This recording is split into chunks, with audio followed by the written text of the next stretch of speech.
자, 여러분 이어서 보도록 하겠습니다. 자, 보시면은 189페이지 그 맨 하단에 3표준 세율입니다. 재산세 세율인데요, 여러분은 먼저 재산세는 대상 종류에 따라 세율이 달라지는데요. 먼저 세율 구조를 알아야 돼요. 얘가 비례세율 대상이냐, 누진세율 대상이냐, 이 세율 구조를 알아야 되는데, 먼저 토지는요, 토지에 대한 재산세는 차등 비례세율과 초과 누진세율 정도 된다. 밑줄이고 빗자의 동그라미, 초과 누진세율, 누자의 동그라미. 비누죠, 비누. 비례세율, 누진세율 다 정되고요. 넘어가시면 여러분요, 190페이지 보면 분리과세 대상 토지 제목 분자의 동그라미고요. 그 다음에 제목 옆에다가 자, 분리상 토지는 먼저 분자의 동그라미고, 그 다음에 그 분리상 토지 그 옆에 분리과세 대상 옆에다가 땡땡 해놓고 비례세율 써놓으시고요. 비례세율 써놓으시고 빗자의 동그라미요. 그래서 분리상 토지는 분비, 비례세율 구조로 되어 있습니다. 자, 우리가 세율을 구체적으로 외웠었는데 어떻게 외웠냐? 분리상 토지 표준 세율은 007, 빵이 4, 비례세율이에요. 007% 농지, 목장, 예외적인 의미가 있었고, 빵이 프로 공장, 염전, 터미널용 토지, 부동산 투자회사 소유 토지, 각종 무슨 공사 소유 토지가 있었고요. 빵이 프로 007 빵이 4%는 고일분리상 토지, 사치성 재산 토지죠. 니네들 한번 죽어봐라 4%. 그래서 골프장, 고불확장 토지가 4%고요. 그 다음에 별도 합산 대상 토지가 나오는데, 그 별도 합산 대상 토지 별자의 동그라미고요. 그 다음에 납세 의무자 수용하고 있는 해당 시군구 관할구역원에 소지하는 별도 합산 대상이 되는 토지가액을 여기 모두 밑줄입니다. 모두 합한 금액에 공정시장가를 곱하여 자 0.2에서 0.4 3단계 초과 누진세를 적용한다. 밑줄이고 초과 누진세율의 누자의 동그라미예요. 그래서 별도 합산 대상 토지는 별로죠, 별로. 자, 별로고요.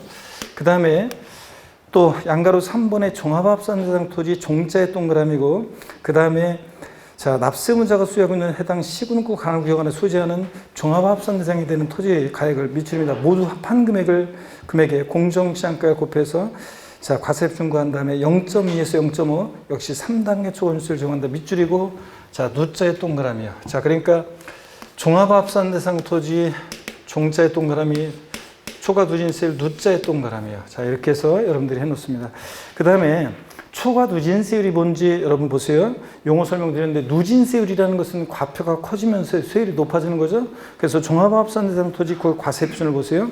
그 표를 보니까 5천 이하 5천 초과 1억 이하 1억 초과 과표가 커지면서 세율이 1,000분의 2, 1,000분의 3, 1,000분의 5 높아지죠? 누진세율입니다. 근데 초과 누진세율이라는 것은 하나의 과표관을 초과할 때마다 초과되는 금액에 대해서는 해당되는 누진세율을 정하는 거예요. 예를 들어서 종합합산 대상 토지 자, 과세 표준을 구했더니 6천만 원이 나왔어요. 시가표준액에다가 공정시장가액 비율을 곱했더니 6천. 그럼 몇 번째 과표관에 해당돼요? 두 번째. 5천 초과 1억 원이야. 여기 해당되죠?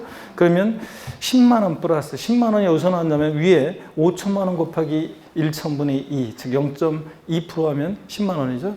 여기다가 자, 6천이니까 5천만 원 초과 금액이 얼마예요? 1,000만 원 곱하기 0.3이니까 3만 원. 그래서 합치니까 산출세 얼마가 돼? 13만 원 됩니다. 이런 게 초과 누진세율이에요. 과표관을 초과할 때 그 초과되는 금액 1,000만 원에 대해서는 해당되는 누진세를 정하는 거. 만약에 과세 표준이 종합합산 대상 토지 1억 1,000만 원이라고 할게요. 그럼 세 번째 과표관에 해당되죠?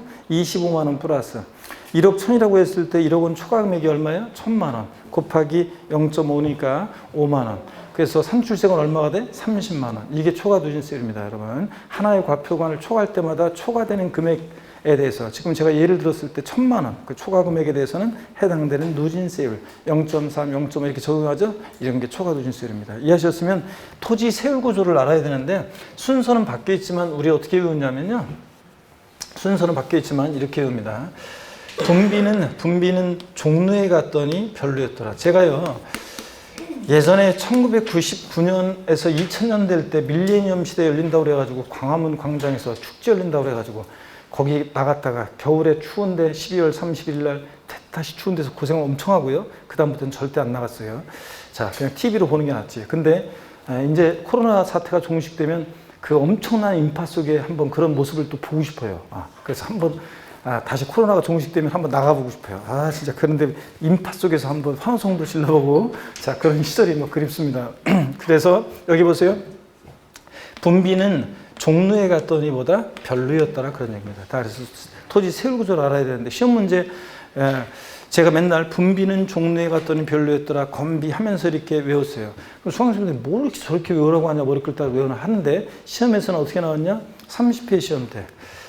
재산세 세율 문제가 나왔는데, 재산세 문제가 어떻게 나왔냐? 다음 중 재산세 대상 중에서 초과 누진세율이 적용되는 것을 골라라, 이렇게 나왔어요. 그래서 초과 누진세율을 골라라니까 뭐냐면 종류별로 종합합산 대상 토지, 별도 합산 대상 토지, 이런 거, 주택 이런 걸 고르라는 그런 문제였습니다. 그래서 여러분들 세목별 토지 대상별로, 자, 대상 종류별로 세율 구조를 알아야 됩니다. 먼저 비례 세율인지 누진 세율인지. 토지는 어떻게 외운다고요? 분비는 종로에 갔더니 별로였더라, 이렇게 외우시면 되고, 분리대상 토지는 세율을 세분화해서 007, 빵24, 비례세율 이렇게 해서 우리가 외우시면 되고요. 자, 그러면 191페이지 30회 문제예요. 좀 이따가 보기로 합니다. 자, 건축물을 봅니다. 건축물은 건자에, 제목 건자에 동그라미, 그리고 건축물에 대한 재산세는 건축물별로 차등 비례세율을 적용한다. 밑줄이고 차등 비례세율에서 B자의 동그라미요. 건축물은 건비예요. 비례세율 구조로만 되어 있습니다. 그래서 건축물의 시험에서 일반 상가 건축물의 재산세 표준세율은 1,000분의 2부터 1,000분의 3까지 3단계 초과 누진세를 적용한다. 이러면 틀려요, 여러분들. 얘 뭐라고요? 비례세율 구조로만 되어 있어요. 누진세로 하면 틀려요. 먼저 양가로 1번 밑줄입니다. 골프장, 고불악장용 건축물은 사치성 재산 건축물이니까 니네들 한번 주고봐라. 몇 프로? 4%. 1,000분의 40. 즉 4% 세율 적용됩니다. 양가로 2번이요. 자, 특별시, 광역시, 자, 특별자치시, 특별자치도 또는 시지역에 밑줄입니다. 시지역의 주거지역 및 해당 지자체가 조례로 정하는 지역 내에 공장용 건축물에 대해서는 재산세는 1,000분의 5의 세를 정합니다. 그래서 줄여서 나중에 이제 우리가 시지역의 주거지역 내 공장 이렇게 배울 건데요. 자, 여기 어떤 건지 한번 볼까요? 시지역의 주거지역 내 공장은 건축물은 건비, 비례세 구조로 되어 있는데, 이 시지역의 주거지역 내 공장이라는 건 어떤 거냐면, 여기 시지역인데 시외곽 지역에 공장이 있었어요. 처음에는 이 공장 있잖아요. 처음에는 시외곽 지역에 공장이 있었는데, 이 공장 처음에는 공장만 있었는데 주변에 집들이 없었다가 나중에 집들이 막 들어서요. 그래서 여기가 주거지역으로 편입이 됩니다. 그러면 계속 민원이 들어가겠죠. 공장이 먼저 있었지만 아무리 그래도 주거지역에 있으면 민원이 계속 들어가서 이제 공장 나가라, 그런 의미에서 시지역의 주거지역 내 공장은요, 요거 이제 0.5% 세율로 계속 존속기간 동안 계속 세율이 적용되는데, 고율의 세율이. 일반 건축물은 0.25%인데 얘는 0.5%. 그러니까 일반 건축물의 2배로 고율의 세율이 계속 적용됩니다. 자, 이때 공장은 도시지역 내에서 꼭 필요한 도시형 공장도 포함해서 세율이 적용돼요.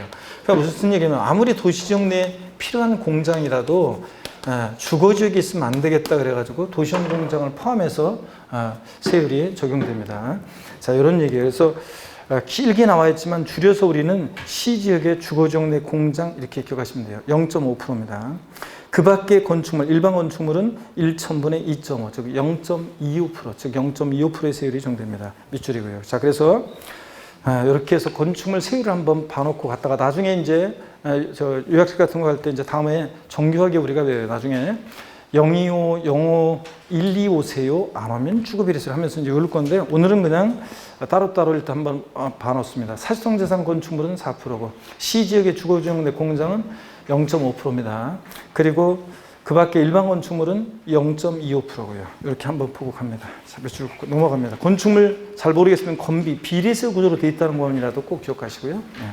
자, 넘어갑니다. 192페이지 3번 주택입니다, 여러분. 자, 주택에 대한 재산세는 주택별로 밑줄입니다. 주택별로 비례세율과 초과누진세를 정한다. 밑줄이고요. B자의 동그라미, 초과누진세율, 누자의 동그라미. 주택은 비례세율, 누진세를 다 적용되는데 주택별로 이게 포인트예요. 그래서 동일한 시군 구간화 구역 내 갑이라는 사람이 A주택, B주택, 주택 여러 채를 갖고 있어도 주택별로 각각 계산합니다. 소유자별 합산 그럼 틀려요. 그래서 주택별에다가 돼지꼬리 땡내 해가지고 뭐라고 써놓냐면 소유자별 합산 X예요. 당해 시군구 하나 구역 내 주택가액을 소유자별로 합산한 금액에 세율 적용한다 이러면 틀려요. 소유자별 합산 X입니다. 어떻게 한다고요? 주택별로요. 각각입니다. 소유자별 합산 X. 이렇게 하는 거죠. 그래서 주택별로 비례세율과 초과세율 적용되는데 소유자별 합산 X입니다. 양가로 1번 주택분 재산세는 별장과 별장 이해주택으로 나누는데 별장은요, 여러분 주택이에요. 주택인데 상시 주거용에 사용하지 않는 주택입니다. 자, 그래서 별장이요, 4% 1,000분의 40, 즉 4% 세율을 정합니다. 밑줄.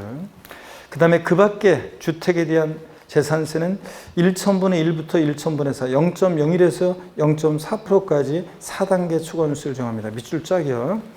자, 고급 주택에 대한 별도의 중과세율 없음, 이것도 밑줄이에요. 고급택도 일반 주택과 똑같이 초과세율 적용됩니다. 여러분, 고급택은 어디서만 중과세 한다고 그랬어요? 취득세에서만 중과세지. 재산세 일반 주택과 똑같이 초과세율입니다. 0.1에서 0.4. 근데 거기 왼쪽을 보세요. 두 번째 보조단 두 번째 있는 걸 한번 보겠습니다. 주택분 재산세 세율 특례 그래가지고요. 올해 2021년 올해부터요. 자, 거기 과세표준 3억 6천만 원 이하라고 되어 있는데 뭐냐면 1세대 1주택인데 공시가격 6억 원 이하 주택은요. 올해 세율을요. 0.05에서 0.35%까지 4단계 초과세율로 세율이 낮아졌어요. 그래서 다음에 여러분들이 이걸 좀 더 그냥 자세히 좀 볼 거예요. 자, 보세요. 1세대 1주택인데 정확히 얘기하면 1세대 1주택인데 자, 공시가격으로요. 공시가격 즉 시가 표준액 6억 원이야. 시가 표준액 6억 원 이하야. 6억 원 이하의 주택에 대해서는 6억 원 이하 주택에 대해서는 세율을요. 이번에 깎아줘요. 올해부터. 그래서 0.05%부터 0.05%부터 0.35%, 0.35%까지 이렇게 세율을 4단계 초과 누진세율로 깎아줍니다. 자, 그래서 일반적인 그 외 나머지 주택은 1세대 다주택이라든가 법인소유 주택이라든가 공시가격이 시가표준액이 6억을 초과했다거나 나머지 주택들은 0.01에서 0.4%까지 4단계 초과세율인데 자, 올해 1세대 1주택이면서 시가표준액이 6억 원이야 주택은 0.05에서 0.35%까지 4단계 초과세율이니까 자, 최저가 일반 주택은 0.1%부터니까 절반 세율 정하잖아요. 그러니까 여러분들이 만약에 보유하는 주택이 1세대 1주택인데 여러분이 공시가격 6억 원이야 주택을 갖고 계시면 재산세 부담이 작년보다 줄어듭니다. 그래서 최고 50%부터 한 25% 정도까지 재산세 부담이 과표 크기에 따라서 세율이 인하됩니다. 그래서 여러분들 재산세 부담이 줄어든다. 그 얘기예요. 그래서 1세대 1주택 이거 공시가격 시가표준액이 6억 원이야 주택은 이렇게 올해 세율을 깎아준다는 거예요. 0.05에서 0.35까지 0.35%까지 4단계 초과세율을 정합니다. 그 얘기예요. 그걸 좀 써놓고 넘어갑니다. 자, 그래서 주택분 재산세요. 별장은 4%인데 별장 이외 주택은 고급택 포함해서 0.1에서 0.4, 0104. 자, 0104. 과표가 몇 단계로? 4단계 초과세율 적용됩니다. 여러 채 주택이 있을 때 소유자별로 합산해서 세율 적용해요. 주택별로 적용해요. 주택별로. 이런 걸 꼭 기억합니다. 그 다음에 선박 항공기인데 그 선박에서 양가로 1번입니다. 고급 선박 밑줄입니다. 1,000분의 55%입니다. 고급 선박이 재산세에서 세율이 최고 높습니다. 5% 이게. 그 다음에 고급 선박 외 일반 선박은 1,000분의 3, 0.3%고요. 항공기 자, 1,000분의 3, 0.3%입니다. 비례세율입니다. 그러니까 선박 항공기는 비례세율이고요. 그러면 건축물은 건비 비례세율이고 주택은 금방 봤다시피 주택은 별장과 별장 2주택으로 나눠서 별장은 4% 비례세율이고요. 4% 비례세율이고 별장 이외 일반 주택은 별장 이외 일반 주택은 원칙적으로 0104 주택별로요. 여러 주택이 있어도 소유자 합산하지 않고 주택별로 각각 자 0104 0.1에서 0.4%까지 0.1에서 0.4%까지 0104 과표가 몇 단계? 4단계 초과 누진세율 적용됩니다. 초과 누진세율이. 자, 그리고 고급택 포함입니다. 여기서 이 주택에는 고급택도 포함해서 고급택도 일반 주택과 똑같이 초과 누진세율입니다. 고급택 포함이요. 자, 이렇게 해서 여러분들 이런 내용입니다. 자, 근데 아까 얘기했듯이 다만 1세대 1주택이고 공시가격, 즉 시가총액이 6억 원 이하 주택은 세율을 더 깎아줍니다. 005에서 035%까지. 아까 4단계 초과누진세율 적용됩니다. 자, 그래서 이렇게 여러분들이 알아두시면 되겠습니다. 근데 여기서 0104 4단계 초과누진세율에서는 이거는 일반 주택이지 1세대, 여기서 1세대 주택은 이 세율이 적용되지 않습니다. 005에서 0.36%까지 이게 적용돼요. 나중에 다 정리된 것들을 보게 될 겁니다. 그래서 이렇게 해서 한번 여러분들이 꼭 기억할 것은 하여튼 주택별로라는 거, 여러 주택이 있어 소유자를 합산하지 않는다. 고급택도 포함입니다. 그러면 지금까지 세율 본 것을 정리를 한번 이쪽에서 해드릴게요. 여기 보세요, 여러분들. 세율을 한번 정리해드리면 재산세에서 세율이 최고 높은 거예요. 이건 이제 중요한데 앞으로 계속 제가 적어드릴 건데 앞으로 중요한 건데 자, 한번 보세요. 그러면 어떤 걸 계속 적어드릴 거냐면 고급 선박 있잖아요. 고급 선박이 재산세에서 최고 높습니다. 세율 몇 프로예요? 5%예요. 1,000분의 50, 즉 5%입니다. 그리고 별장, 그 다음에 고급 오락장, 골프장. 고급 오락장용 건축물이든 토지든 골프장, 토지든 골프장 내 건축물이든 자, 얘네들은 몇 프로냐면 4%입니다. 그 다음에 고급 주택은 일반 주택과 똑같습니다. 고급택은 자, 초과 누진세율 적용되고요. 그래서 고급택 별장처럼 1,000분의 40의 세율이 적용된다면 틀려요.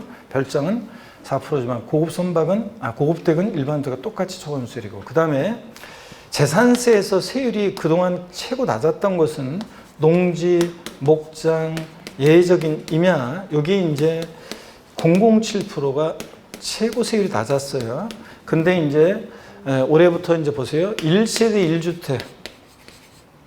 1주택인데 1세대 1주택이고 공시가격 즉 시가표준액이 1세대 1주택이고 시가표준액 6억 원 이하 주택은 시가표준액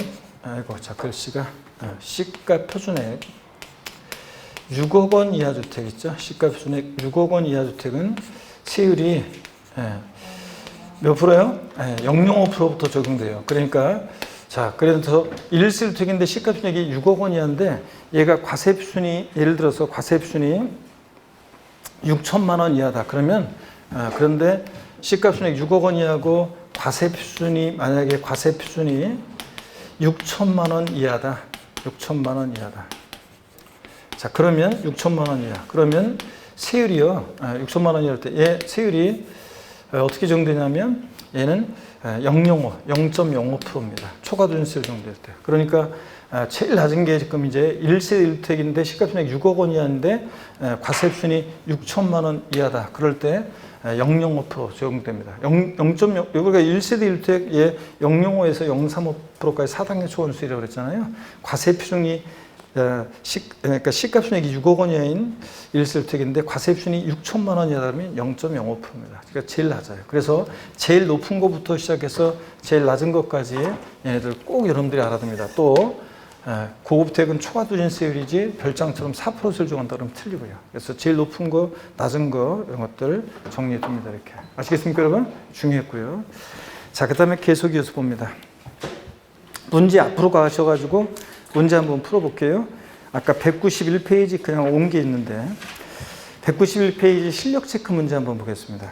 30회 문제인데 지방세법상 재산세 표준세율이 초과 누진세로 되어 있는 재산세 과세상을 모두 고른 것은 그랬습니다. 별도 합산 대상 토지는 어떻게 였어요? 세율 구조를 별로. 누진세율이죠? 분리 대상 토지는 뭐예요? 분비. 비례수니까 그냥 고르면 안 되고 기억번 고르고. 그 다음에 디귿번 광역시 군지역제하고의 그 밖에 법령에 관계법령에 따라 지정된 주거지역의 공장 건축물 잘 몰라도 건축물은 어떻게 그렸어요? 건비 비례세 구조만 되어 있습니다. 얘 0.5% 시지역의 주거지역 내 공장 0.5% 비례세율인데 그냥 우리 몰랐어도 건축물은 뭐다? 건비 비례세 구조로 되어 있으니까 얘는 아니에요. 리을번 주택 별장은 4% 비례세율인데 별장 이외 일반 주택은 초과 누진세율이죠? 일반적으로 0104 4단계 초과 누진세율이었잖아요. 누진세율. 그러니까 정답은 기억하고 니을번, 얘가 초과 누진세율 구조로 되어 있습니다. 3번이 정답입니다. 이렇게 해서 문제 푸는 거였어요. 네, 여러분. 그 다음에 다시 뒤로 가셔가지고요. 어디로 가시냐면 193페이지 표준세율의 가감 봅니다. 자, 지자체장은요, 특별한 재정 수요 발생 등으로 그 재원을 확보하기 위해서 재산세 세율을 조정할 필요성이 있다고 인정되는 경우에 또 재발생으로 세율을 조정할 필요성이 있다고 인정되는 때 193페이지 맨 아래 밑줄입니다. 조례로 정한 바에 따라서 그러니까 해당 연도에 한정해서 죄송합니다. 네 번째 줄 맨 끝에 여기부터 밑줄인데 해당 연도에 한정하여 조례로 정한 바에 따라서 표준세율의 50% 범위에서 가감할 수 있습니다. 자, 재산세요.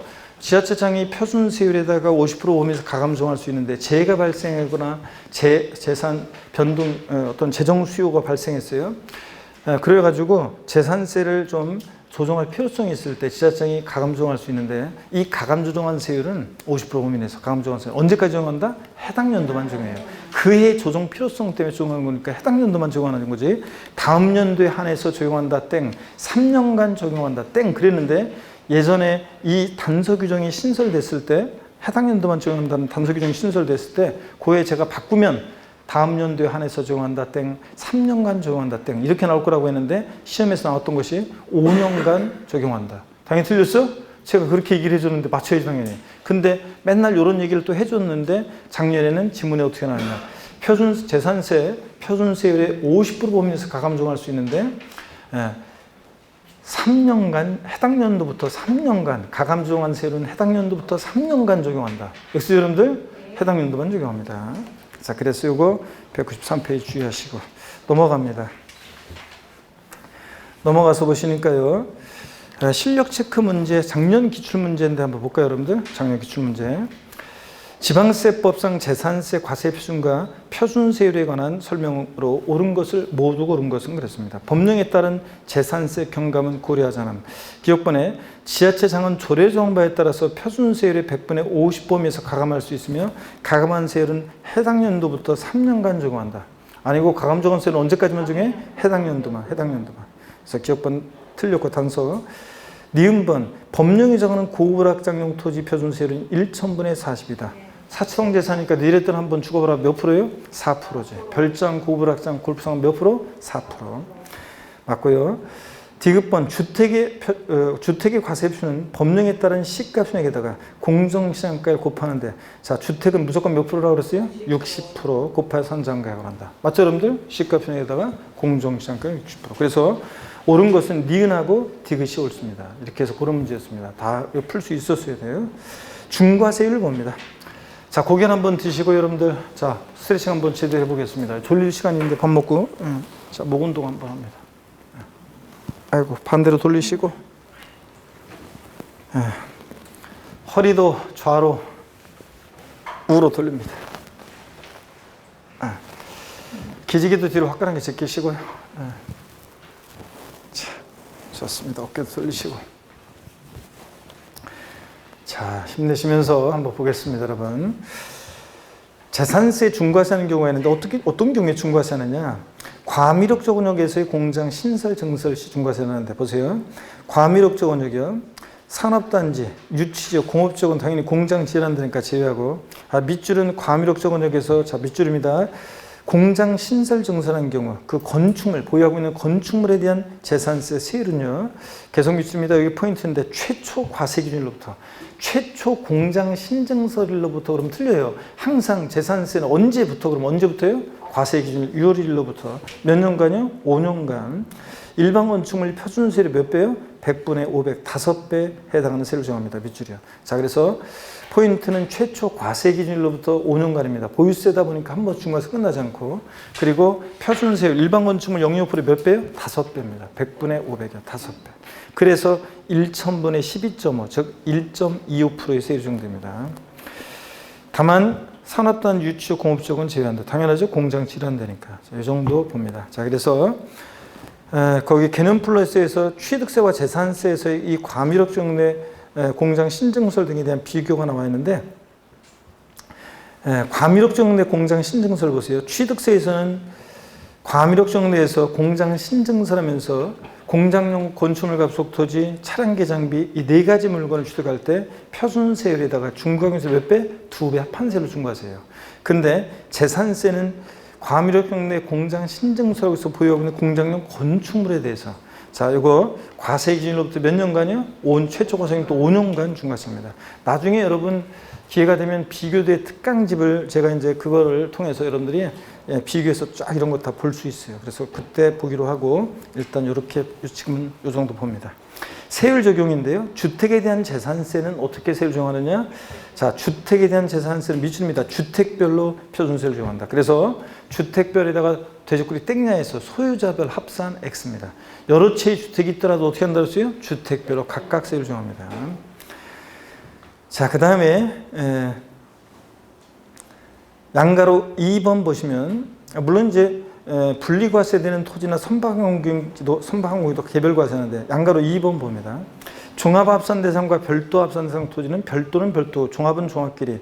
자, 그 토지 가액을 어떻게 합니까? 전부 다 합해가지고 합한 금액을 과세표준에서 세율을 적용한다는 거 믿죠. 종합은 종합끼리, 별도는 별도끼리 합산합니다. 그 다음에 공동소유 등 봅니다. 주택을 2명 이상이 공동으로 소유하거나 토지와 건물의 소유자가 다를 경우에 쭉 밑줄입니다. 지금 다.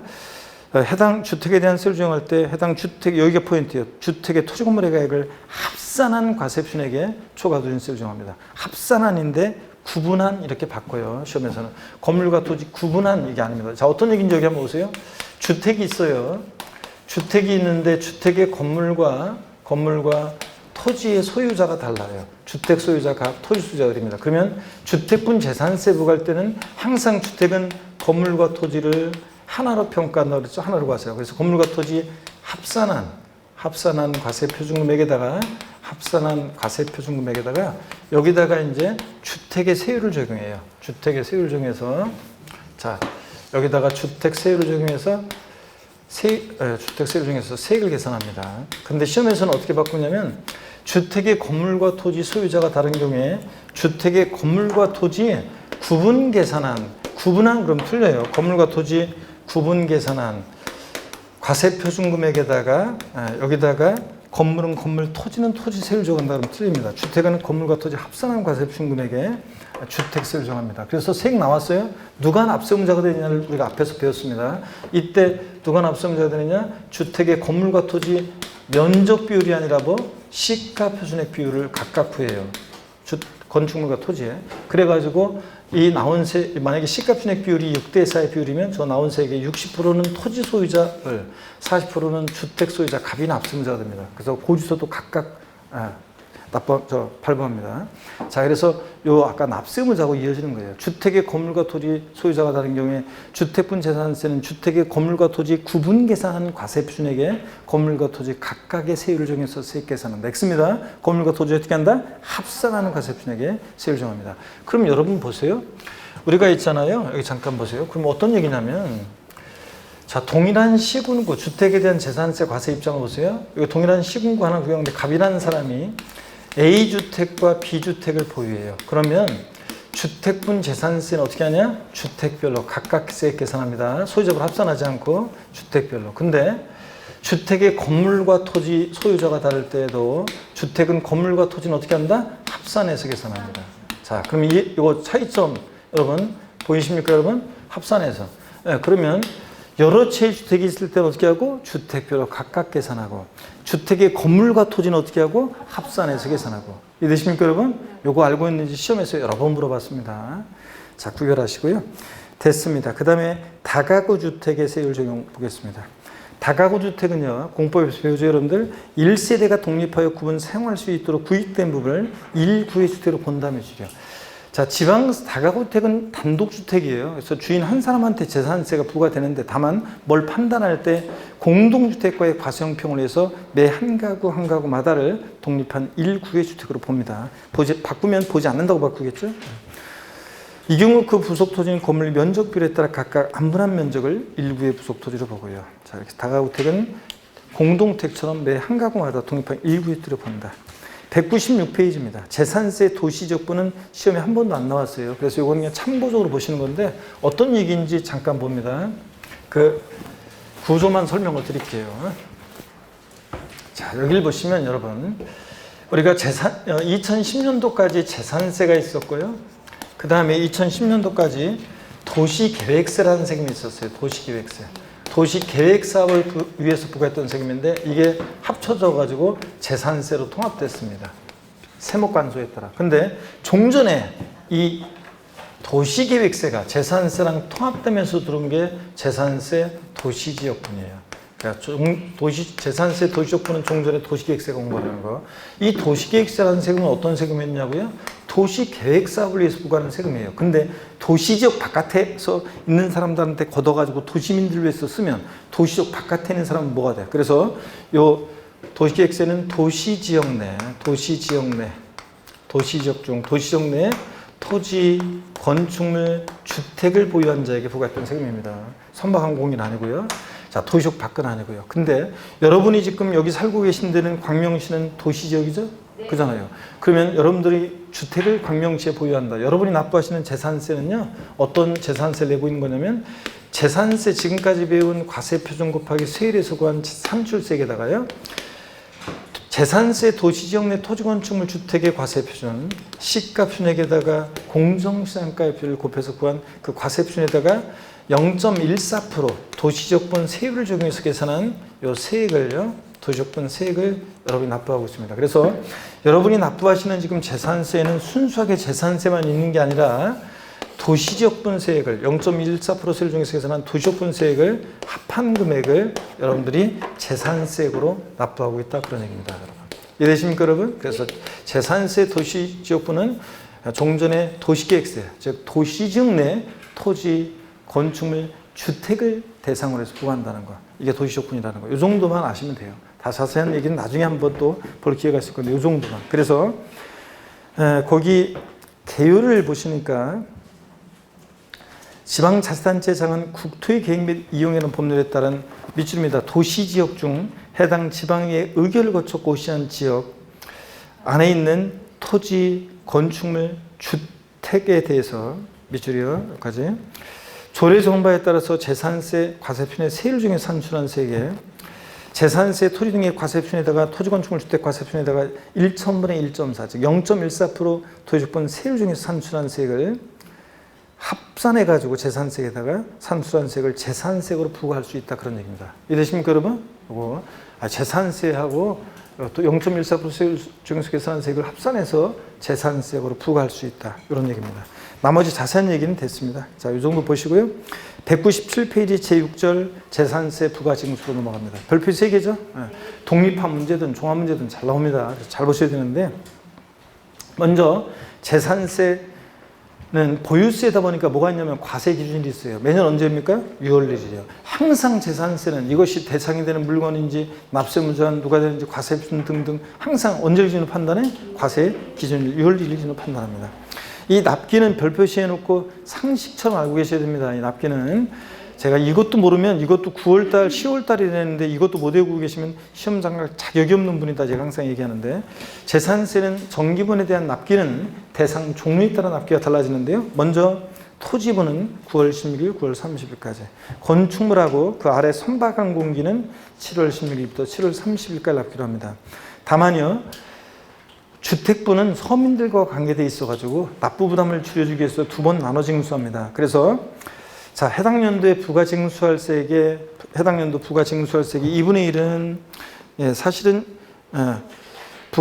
산출세액은 아니고 정확히 얘기하면 해당 연도에 부가징수할 세액 2분의 1은 7월 16일, 30일, 나머지 2분의 1은 9월 16일, 9월 30일까지 2번 나눠 징수합니다. 그런데 매년 9월 달 되면 시군구청으로 항의 전화 막 온다고 그랬잖아요. 사람들이 내가 분명히 지금 내 손에 재산세 그 여름에 낸 고유서 영수증을 내가 들고 있는데 또 고유서를 보냈다고 하면서 막 항의합니다. 그러면 그게 아니라 선생님 댁이 올해 납부해야 될 재산세를 부담을 줄여주기 위해서 절반씩 나눠가지고 7월 달에는 절반 2분의 1 납부하신 거고요. 요번에 2분의 1 또 납부하셔야 됩니다. 그러면 또 막 화를 내면서 우리 집은 앞으로 한 번에 막 그래서 또 한다고 그랬잖아요.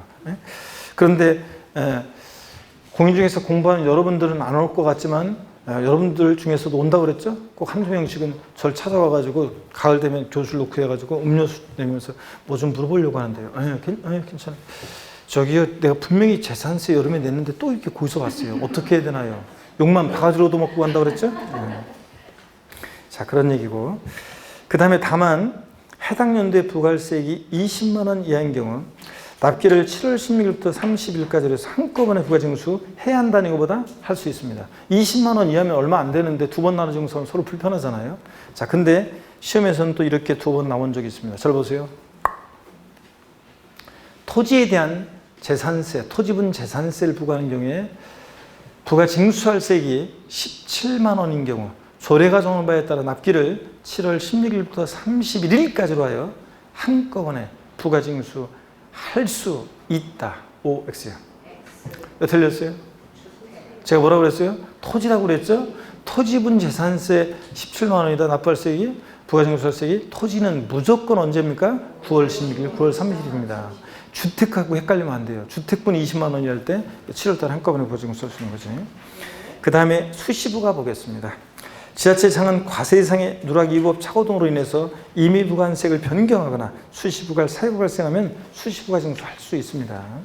넘어갑니다. 198페이지 납세지요.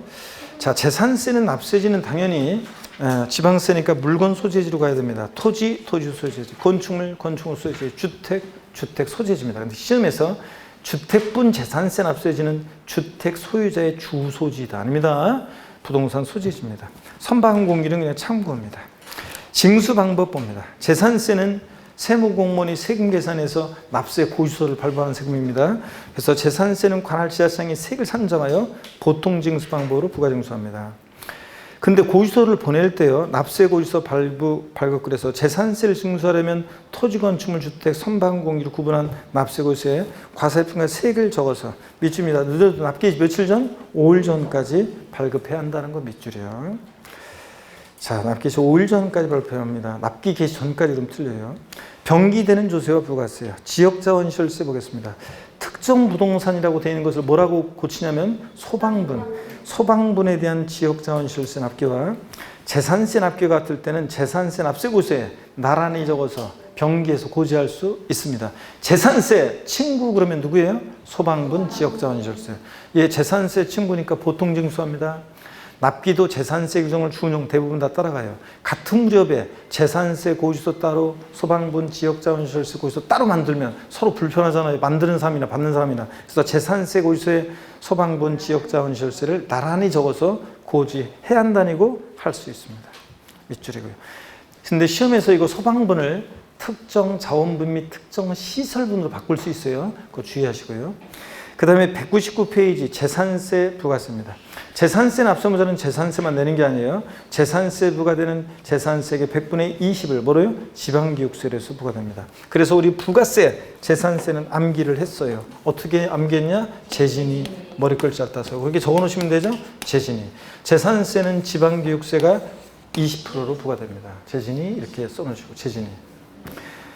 소액 징수 면제입니다. 소액은 징수를 면제하는데 거기서 장당 징수할 세액이 얼마예요? 2,000원 미만은 징수하자니까 딱 2,000원이면 징수한다는 거. 그래서 시험에서 재산세 고지서 한 장당 세액이 2,000원인 경우에 재산세를 징수하지 아니한다.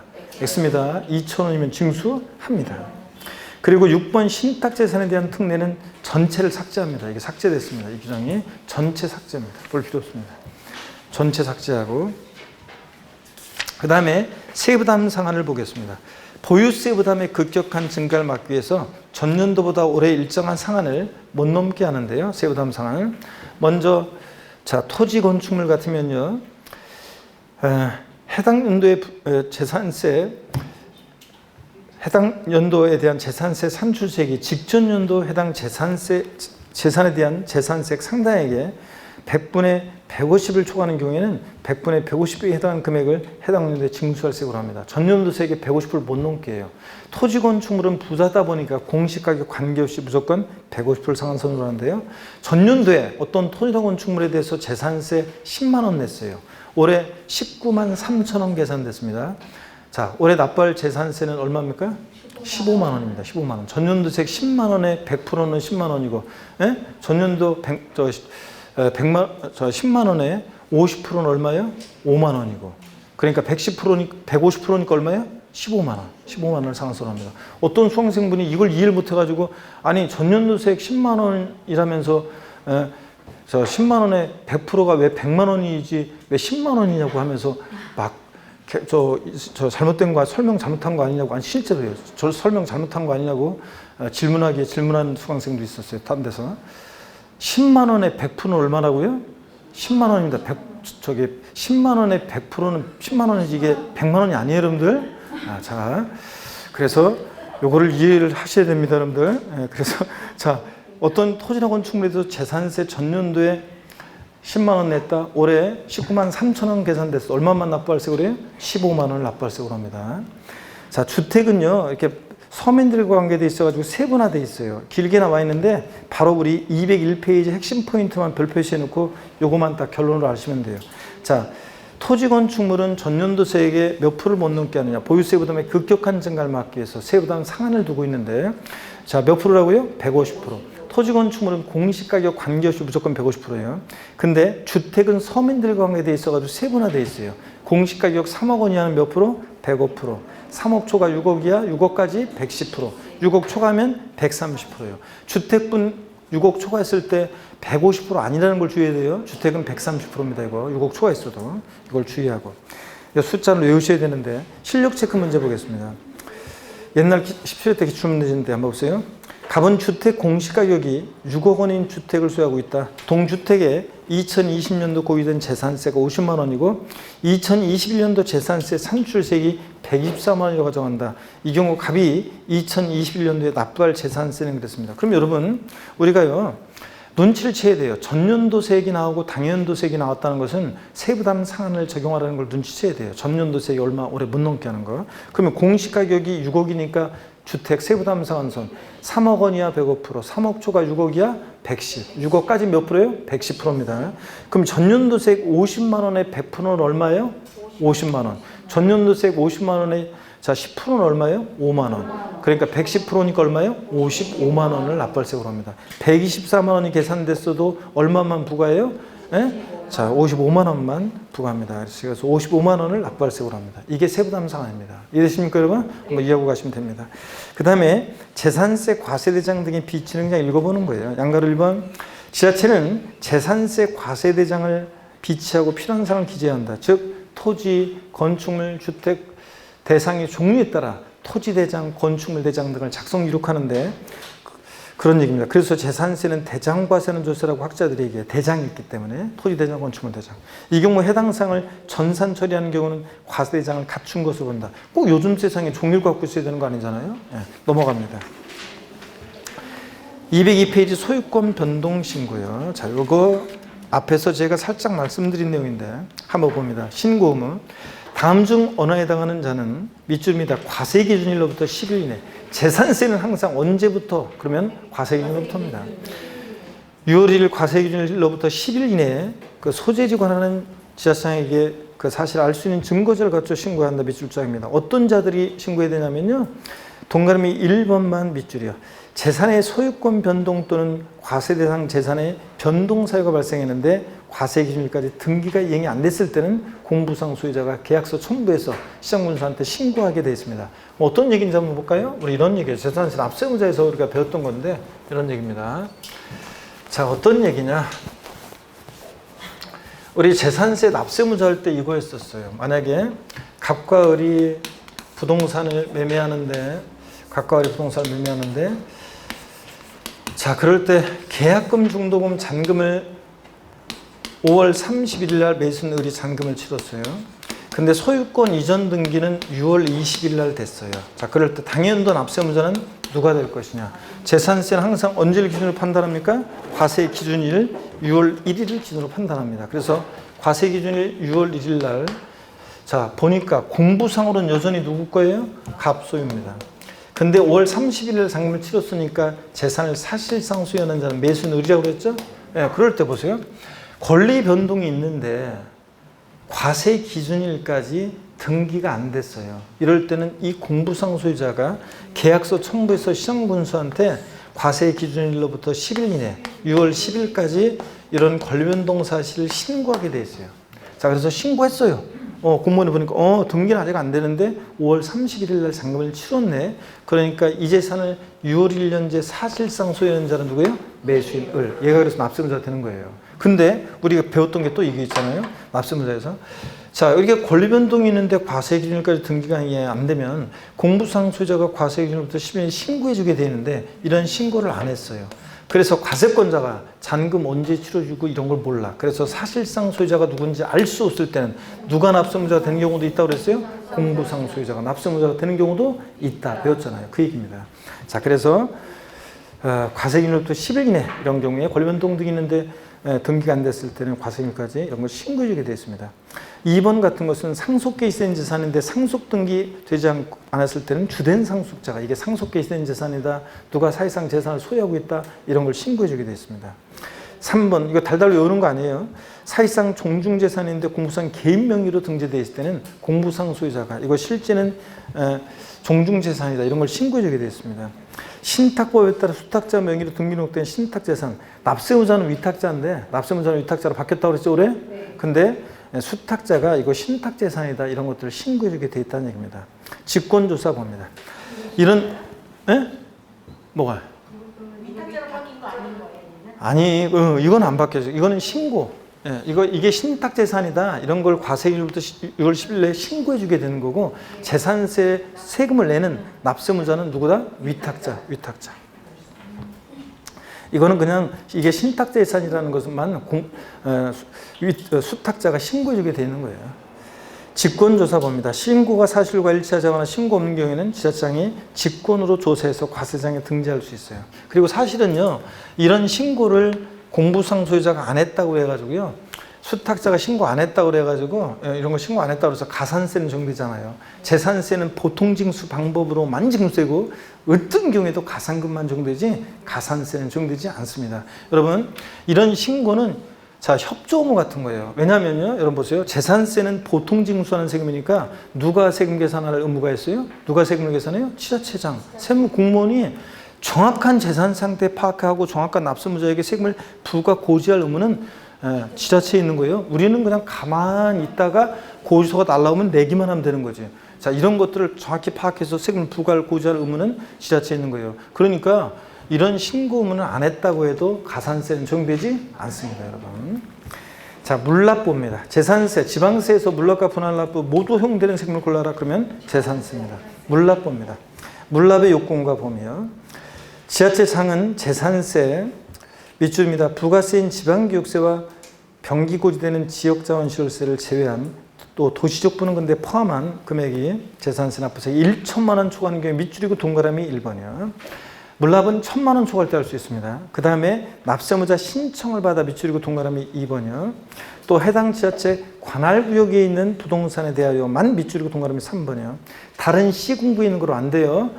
그래서 경기도 광명시 재산세 낼 게 있으면 광명시 관할구역 내 부동산이지 서울에 있는 거라든가 부천에 있는 거로 안 돼요. 해당 관할구역 내에 있는 지자체 관할구역 내 부동산에 대해서만 물납을 허가할 수 있다. 밑줄이고 동그라미 4번입니다. 물납은 신청했다고 무조건 받아주는 게 아니에요. 과세권자가 관리처분상 부정당하다고 인정하면 물납 불허갑니다. 어떤 사람이 물납하겠다고 해서 공무원이 등기부등본을 띄워봤더니 1번 저당권 설정돼 있고 2번 저당권 설정돼 있고 3번 감류돼 있는 거 물납 받으라고 하면 골치 아프겠죠? 물납 불허갑니다. 그래서 다시요, 물납 요건 납부할세가 얼마요? 1천만 원 초과하는 경우에 납세의무자 신청을 받아 해당 지자체 과세관할구역 내 부동산에 대해서만 허가받을 수 있습니다. 네 가지 요건 꼭 알아두고요. 그 다음에 203페이지로 넘어갑니다. 물납의 신청 및 허가 절차요. 재산세를 물납하려는 자는 서류를 갖추고 밑줄입니다. 납부기 한 며칠 전이요? 10일 전까지 물납을 신청해 줘야 됩니다. 그래야지 관리처분상 적당한지 부적당한지 판단하는 시간적 여유가 필요하니까 그 기한 끝나기 납부기 한 며칠 전? 10일 전까지 신청해 줘야 되고, 그 다음에 양가리면 물납 신청을 받은 시장구청장은 밑줄입니다. 신청받은 날로부터 시장구청장은 5일 이내에 납세의무자에게 허가 여부를 서면으로 통지해 줘야 됩니다. 자, 그래서 10일, 5일, 10일, 5일이네요. 납부기 한 10일 전까지 신청하고 5일 이내 허가 여부를 서면으로 통지하고요. 그래서 여러분 어떤 분은 연습장에다 쓰면서 외우는 분 있죠? 11월, 11월, 11월, 11월, 5일, 11일, 5일, 11일, 뒤바뀌어 5일, 11일. 네, 그러니까 큰 소리로 한 번만 다 같이 어떻게 한다? 10일, 5일 이렇게 11호일. 양가로 3번입니다. 물납 허가를 받은 부동산을 물납했을 때는 납기내 납부한 것을 본다 밑줄이고 그렇습니다. 시험에 한 몇 번 나오는데 당연하죠. 금전 납부 원칙에 예로서 물납하는 거니까 납기내 납부한 것으로 봐줘야 되고요. 관리 처분이 부적당한 부동산의 처리요. 양가로 1번 시장구청장은 물납 신청을 받은 부동산의 관리 처분하기가 부적당하다고 인정하면 물납을 불허할 수 있습니다. 당연히 그래야죠. 2번 양가로 2번 시장구청장은 밑줄입니다. 불허가 통지받은 납세문자가 그 불허가 통지받은 날부터 10일 이내에 자 해당 지자체 관할구역 내 부동산으로 관리 처분이 가능한 다른 부동산으로 변경 신청하면 변경해서 허가할 수 있습니다. 여러분들. 자, 그 다음에 양가로 3번 변경 허가한 부동산을 물납했을 때는 납기내 납부한 것으로 본다. 뭐 당연히 그렇고요. 자, 물납 허가 부동산의 평가입니다. 세금을 부동산으로 내니까 가격을 평가할 수 있어야 되는데 물납 허가는 부동산의 가격은 재산세 과세기일연제 뭐로 한다? 시가로 합니다. 근데 이 시가라는 게 시가 표준액을 의미해요. 이때 시가라는 게 이게 시가 토지 건축물 주택은 토지 건축물 주택은 시가 표준액을 의미합니다. 이게 시가 표준액을 의미해요. 토지 건축물 주택은 이렇게 해놓으니까 좀 헷갈리는데 토지 건축물 주택은 시가 표준액을 의미합니다. 이게 시가 표준액. 시험에서는 어떻게 나온 적이 있냐? 재산세 물납을 허가하는 부동산의 평가는 매년 12월 31일 현재 시가로 평가한다. X입니다. 항상 재산세를 언제 기준으로 판단해? 과세 기준일 6월 1일 현재 시가로 평가합니다. 나머지 내용들은 나중에 슬쩍 좀 더 설명드릴 기회가 있을 거고 넘어갑니다. 그래서 이때 시가라는 것은 토지건축물 주택은 시가 표준액을 의미한다는 거. 그 다음에 실력 체크 문제 보겠습니다. 지방세법상 재산세 물납에 관한 설명으로 자 틀린 거 그랬습니다. 1번에 지방세법상 물납의 신청 및 허가 요건을 충족하고 재산세 도시요금 포함한 납부세액이 1천만 원 초과하는 경우에 물납이 가능하다. 그렇죠? 네. 1천만 원 초과할 때. 2번 서울특별시 강남구와 경기도 성남시의 부동산을 소유하고 있는 자의 성남시 소재의 부동산에 대해서 부과된 재산세 물납은 성남시 내 소재하는 부동산만 가능하다. 그렇죠? 당연히 시군구나 구역 내로만. 강남구 거로는 안 돼요. 3번 물납 허가를 받은 부동산을 법령이 정한 바에 따라 물납했을 때 납기내 납부한 것으로 봐줘야 되고 4번 물납하려는 자는 법령이 정하는 서류가 그 납부기한 며칠 전이요? 10일 전까지 시장구청장에게 신청해야 한다는 거. 205페이지입니다. 동그라미 5번이요. 물납 신청 후 불허가 통지받은 경우에 해당 시군구 다른 부동산으로 변경 신청을 허용되지 않으면 금전으로만 납부해야 한다. 아니에요. 물납 불허가 통지받고 10일 이내에 물납이 가능한 다른 부동산으로 과세관할 구역 내 다른 부동산으로 물납 신청할 수 있습니다. 분할 납부 봅니다. 지자체상은 밑줄입니다. 재산세 납부세액 250만 원 초과하는 경우 밑줄이고 동그라미 1번이요. 물납은 아까 얼마 초과할 때 할 수 있었어요? 1,000만 원. 근데 분할 납부는 얼마? 250만 원 초과할 때 할 수 있습니다. 제가 우리 집 재산세는 250만 원 넘게 내고 계시다 그러면 저한테 살짝 윙크 보내주세요. 지난번에 없었는데 다시 있는지 모르니까. 우리 집은 재산세 250만 원 넘고 계시다? 윙크 살짝. 광명 집값 많이 올랐는데 자 다시 한번 윙크 없습니까? 아 없구만. 재산세 250만 원 넘게 내기 어렵다니까 이게. 자 그런데 옛날에 있다고 그래서 근데 그 제가 500만 원일 때 이게 500이었다가 250 낮춰진 거거든요. 재산세 납부해서 500만 원 초과할 때 분할 납부 500일 때 지금 250 바뀐 건데 500일 때 제가 서울 어느 곳에서 강의하는데 자 우리 집은 재산세 500만 원 넘게 내고 윙크 그랬더니 없는 것 같아요. 없죠. 그래서 진도를 하려고 했더니 이 교탁 바로 앞에 앉은 어떤 사장님 있잖아요. 제가 교탁이 또 없고 이제 그런 분 다 바로 헛기침하길래 이렇게 봤더니 그런 사장님 있었어요. 건물주. 자 여러분 납부할세가 얼마요? 250만 원 초과하는 게 밑줄이 동그라미 1번. 납부할세 일부를 밑줄이 동그라미 2번. 납부기한이 지난 납부 몇 개월 이내? 2개월 이내 분할 납부 밑줄이 동그라미 3번입니다. 그러니까 재산세 보세요. 재산세 납기가 7월 16일부터 7월 31일까지면 납부기한 지나서 2개월이니까 자 납부기한 지나서 2개월이에요. 2개월 내 분할 납부할 수 있으니까 언제까지요? 네? 9월 30일까지 분할 납부할 수 있습니다. 그래서 재산세 납기가 만약에 9월 16일부터 9월 30일까지면 납부기한 지나서 2개월이니까 11월 31일까지. 네. 납부기한이 9월 30일일 때는 9월 30일이면 납부기한 지나서 2개월이니까 11월 30일까지 분할 납부할 수 있고요. 그래서 납부기한 지나서 2개월에 분할 납부입니다. 자, 그러면 양가로 보면 분할 납부하려는 자는 재산세 납부기한까지 밑줄이요. 납부기한 10일 전까지가 아니라 납부기한까지 신청서 제출해야 한다 밑줄이요. 납부기한 10일 전이 아니에요. 물납은 10일 전까지인데 분할 납부는 그냥 납부기한 내만 나눠내기면 되니까. 분할 납부 기준 봅니다. 얼마를 어떻게 분할 납부할 수 있느냐? 250만 원 초과할 때 할 수 있으니까 처리 기준은 배예요. 500 이하, 500 초과로 나눠서 500만 원 이하일 때는 250만 원 초과하는 금액을 분할 납부할 수 있다고 돼 있어요. 그러니까 이 말은 원래 납기는 최소 얼마? 250 깔고 나머지예요. 그럼 절 보세요. 재산세 납부할세액이 만약에 납부할세액이 400만 원입니다. 납부할세액이 400만 원이면 250만 원을 초과하는 금액을 여기 분할 납부할 수 있다고 되어 있으니까 최소한 납기는 얼마요? 250만 원 깔아놓고 그 다음에 자 나머지 금액 얼마? 150만 원을 최대 분할 납부할 수 있습니다. 아예 사례를 외워두세요 여러분들. 그래서 납부할세액이 400일 때 300만 원 납기내 내고 100만 원 분납하고 돼요? 된다고 그랬습니다. 자 납부할세액이 400일 때 납기내 200 내고 분납기간 내 200 내고 됩니까? 안 돼요. 최소한 얼마요? 250만 원 납기내 깔아놓고 나머지 금액이에요. 자, 그래서 아예 사례를 외워둡니다. 납부할세액이 400일 때 최대 분납가는 금액 얼마다? 150만 원. 아예 사례를 외워둡니다.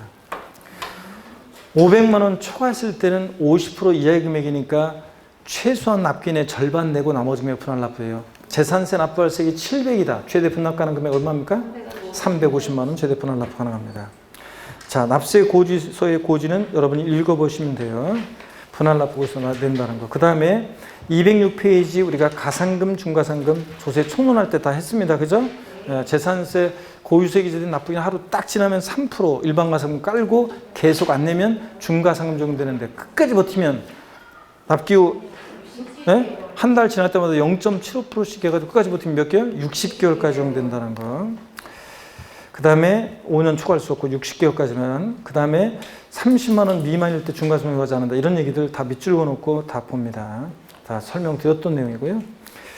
그 다음에 이 25의 문제는요. 25의 문제는 그 207페이지 5번 지문 있잖아요. 이 규정이 삭제가 됐어요. 그래서 5번 지문 삭제하고 207페이지 해설도 삭제합니다. 이 규정이 삭제가 됐기 때문에. 그래서 그러면 정답이 없어요. 틀린 것은 그런데 틀린 게 없어요. 5번이 정답이었는데 5번 삭제입니다. 자, 해설도 삭제입니다. 정답이 없습니다. 넘어가시고요. 종합부동산세입니다. 그래서 우리 자 제1편 조세 총론 다 봤고 제2편 조세 지방세에서 잠깐 보니까 지방세에서 그 4장에 보니까 뭐가 나오냐면 기타 지방세가 나오는데요. 요거는 지방소득세가 27회 때 한 번도 안 나오다가 딱 한 번 나왔고요. 27회 때. 작년에 지역자원시설세라는 세금이 지역자원시설세가 한 번도 안 나오다가 작년에 나왔어요. 딱 한 번. 근데 또 나올 가능성이 높지 않기 때문에 얘네들 조세 총론에서 배운 몇몇 특징만 알면 되고 또 조금 자세한 내용은 나중에 문제풀이 같은 거 할 때 한 두 문제 풀면서 대비하면 충분해요. 그래서 넘어갑니다. 그때 대비하면 충분하고 제3편 이제 국세로 갑니다. 파트 3 국세에서 종합부동산세입니다. 자, 그래서요. 228페이지 잠시 쉬었다가 228페이지 종합부동산세 보도록 하겠습니다. 잠깐 쉽니다, 여러분.